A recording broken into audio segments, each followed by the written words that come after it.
अब जैसा कि जो पृथ्वी है, पृथ्वी पे क्या है कि सबके पास एक एक घर तो होना चाहिए ना। क्या कहते हैं आपको, चाहे अमीर गरीब हो, अमीर हो या मध्यम श्रेणी का हो, कम से कम चाहे एक ही कमरे का हो या 10 कमरे का, 20 कमरे का, या एक कमरे का ही घर, कम से कम हर एक के पास होना चाहिए, नहीं होना चाहिए? आपको क्या लगता है?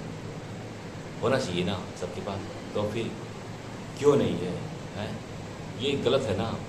होना चाहिए, चाहे गरीब हो इसके पास एक ही कमरा हो लेकिन होना चाहिए। या मान लो बहुत बड़ा आदमी देखा 50-60 कमरे का घर है, 100 कमरे का घर है, लेकिन किसी के पास एक कमरे का घर तो होना चाहिए ना। होना चाहिए, नहीं होना चाहिए? अब बताइए।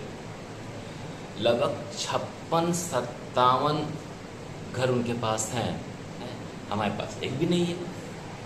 आप बहुत ईमानदार बन रहे हैं, मतलब समझ में आ रही मैं क्या बोल रहा हूँ? 56-57 देश आपके अपने हैं और ज्ञान हमें दे रहे हैं मेरे पास अपना एक घर ना हो, ये तो कोई बात ही नहीं है। आपके अपने 56-57 देश हैं, आपके अपने हैं। ये आप वहाँ पर मतलब कि वहाँ पे हम ही हैं, ठीक है। हम लोग पास एक घर भी नहीं है। अब भारत है, हम भारत में चाह रहे हैं कि हमारा अपना एक पूरा अपना घर हो, ठीक है। हम सनातन की बात कर रहे हैं, सनातनी सभी सनातनी की बात कर रहे हैं, अपने भारत देश की बात कर रहे हैं।